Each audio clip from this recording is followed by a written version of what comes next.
It is now my pleasure to welcome our next guest and award recipient, Dr. Barbara Van Halen, the president of Given Hour. Dr. Van Halen has spent her career interacting with and coordinating services with large systems, including school districts and mental health clinics. As president of Given Hour, she mobilizes thousands of mental health professionals to volunteer countless hours of counseling for those in need, especially in the veteran and military communities. Under her leadership, Dr. Van Halen helps VFW members host events to help facilitate mental wellness conversations. We are called to tackle the stigma of mental health head-on. Dr. Van Halen is helping facilitate those conversations and is breaking down the barriers that our communities face when it comes to accessing quality mental health care. I'm proud to present to you the recipient of the 2018 VFW James Van Zandt Citizenship Award, a true champion of mental wellness fight, Dr. Barbara Van Halen.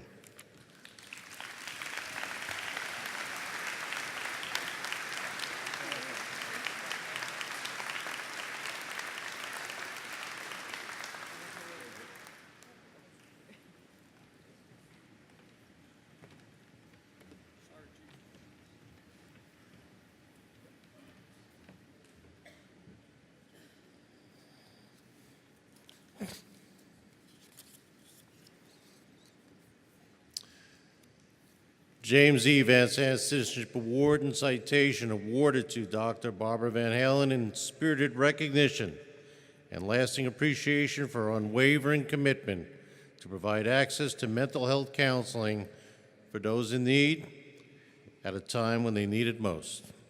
Her dedication to offering hope and healing to veterans, service members, and their families while addressing the barriers that prevent them from receiving the support they deserve and justly earned her utmost admiration, respect, and gratitude of the Veterans of Foreign Wars of the United States, in witness whereof we hereunto set our hand and the official seal of the Veterans of Foreign Wars of the United States this 23rd day of July, 2018, as approved by the National Council of Administration, signed by Keith E. Harmon, Commander-in-Chief, and Brian Duffy, Adjutant General.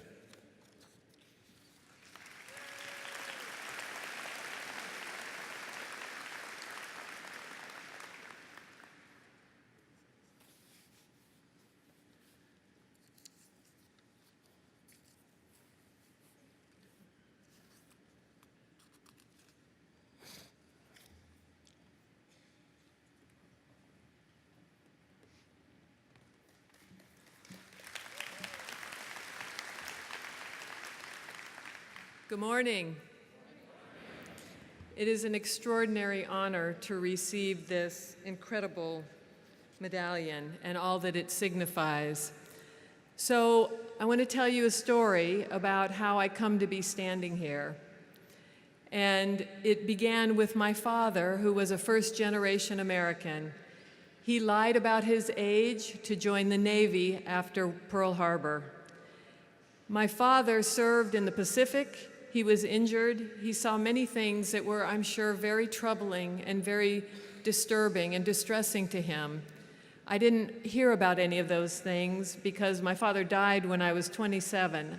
I think had he lived long enough to see what I have done, we would have had many conversations about what really happened to him.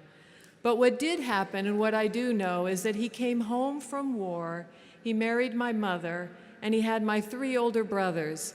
And my father, who was so proud and loved this country so much and all that it had given to him, wanted to give his family more. And so he moved my brothers and my mother to rural California. Unfortunately, that move and the stress that it put on my mother, unbeknownst to my father, it triggered a psychotic break, and my mother was later diagnosed as schizophrenic. My father, here he was now in 1959 with 3 little boys, a baby girl, and a psychotic wife. In rural California, there was not a whole lot of help available to people who were suffering from schizophrenia. Sadly, in our rural communities, there still isn't a lot of care for people who are struggling with severe mental illness. But my dad did what all veterans do. He continued to serve his family, and he took care of us. My dad became mother and father to me. In fact, one of my first memories is sitting on my dad's lap when he was pulling my hair. I'm sure he was thinking he was tying a knot in the Navy, because he was yanking that hair back and made the tightest ponytail I think ever existed. So my father gave me a tremendous amount. Unfortunately, we suffered many other traumas. I lost my brother when I was 15 to a drowning accident. And once again, my dad, in his own grief, took care of me. And so, when I grew up, I wanted to become a psychologist. I wanted to help people who, like my mother, had severe mental illness, and like my father, who had come home with post-traumatic stress, though we did not call it that then because we didn't know exactly what that was. I moved east to go to graduate school, and while I was in graduate school, my father passed away. But he was very proud of what I was trying to do. Fast forward to 9/11. I currently live outside of Washington, D.C., and on that bright blue day, that Tuesday that none of us who were alive then will ever forget, I watched the Twin Towers fall holding my 1-year-old daughter. And I thought, we have to do more. We have to be ready to care for those men and women who I knew were going to be going to war. And then, 4 years later, I had that idea. I didn't know what to do, but I knew I wanted to serve. There didn't exist a place for me to give my skills and my expertise as a psychologist. 4 years later, I was driving with my 2 daughters in that same community in Bethesda, right outside of Washington, D.C. And my oldest daughter, who was 9 at the time, saw a homeless Vietnam veteran standing on a street corner. And he held a sign that said, "Vietnam vet, please help, God bless." And my daughter, who never knew my father, but she knew the service he had given to our country, erupted in outrage and said, "Mommy, how can we let this happen to these men who served our country?" And at that moment, I realized that even though I had no idea how, I was going to try to build an organization that could provide free care. And so I drove my mom van to Barnes & Noble, and I sat on the ground and I let my daughters run around and read their own books while I read Nonprofit for Dummies. And that was the beginning of Give an Hour. Give an Hour, thanks to the generosity of over 7,000 mental health professionals all over the country, have given over 250,000 hours of free mental health care to those who serve their families and their communities.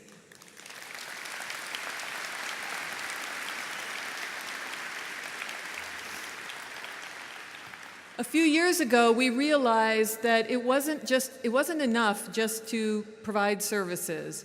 We had to do something to change the barriers that prevent people from talking about their emotional pain and suffering. And I met an amazing young man, Ryan Gallucci, from the VFW. And Ryan really liked what we were beginning to work on. We were beginning to work on a public health campaign that would focus on changing the culture of mental health for everyone, because we reasoned that we can't just focus on our veterans and our military families and talk to them as if they're the only ones who deal with mental health challenges in life. We all do. It is part of being human. And so we reasoned that if we change the broader culture, then no service member, no veteran will ever have trouble seeking care for mental health challenges again. And so Ryan took me to someone who became a good friend, Brian Duffy, who was national commander at that time. And Brian realized that the VFW, in his words, could be the point of the spear to change the culture of mental health. And so Brian, with Ryan, with B.J. Anderson, with Lynn Rolfe, with Bob Wallace, my heroes at VFW, because they embraced me and the work we were doing, and the VFW became our national partner to change the culture of mental health. Many of you have seen the work we've been doing through the campaign to change direction. Hopefully you know that sign, know those 5 signs of emotional suffering, so that people you care about can get the help and support they need. We have reached thus far because of the work of the VFW and the VFW Auxiliary, because Colette Bishop was part of that group that said, yes, it is time that the VFW lead. And indeed, the VFW is not only leading now here in the country, but around the world. And together we have reached 1.2 million members of the VFW and family members throughout this country and around the world. I am so proud and honored. We are just getting started, but yesterday I was at a panel here, and there was a discussion of about 80 of you in the room standing up talking about your own challenges, your own recovery, and how your awareness has helped to reach and save buddies, family members, brothers and sisters who are hurting, who are suffering. We have much more work to do, but this partnership with the VFW is being held up now as an example around the world. We are now partnering with the UK Ministry of Defense. We're doing a huge event in London, and the VFW will be there, and we will be proud to say it began here with this partnership. So in closing, what I'd like to do, if you will indulge me, you heard before how times are changing and that we are all very much now part of social media generation, which I still don't quite know how to do all that, but I know how to take a picture. And I brought my phone, and what I'd like, if you're willing, I'd like you to help me spread the word about what the VFW is doing. So you all know this sign, put your hand up to say, I know those 5 signs of emotional suffering, and I'm gonna make sure that everyone I know and love knows them too, and I'm gonna capture this on photo, and we are gonna share it proudly in social media. Thank you again for all you're doing. Together we will change direction. Thank you.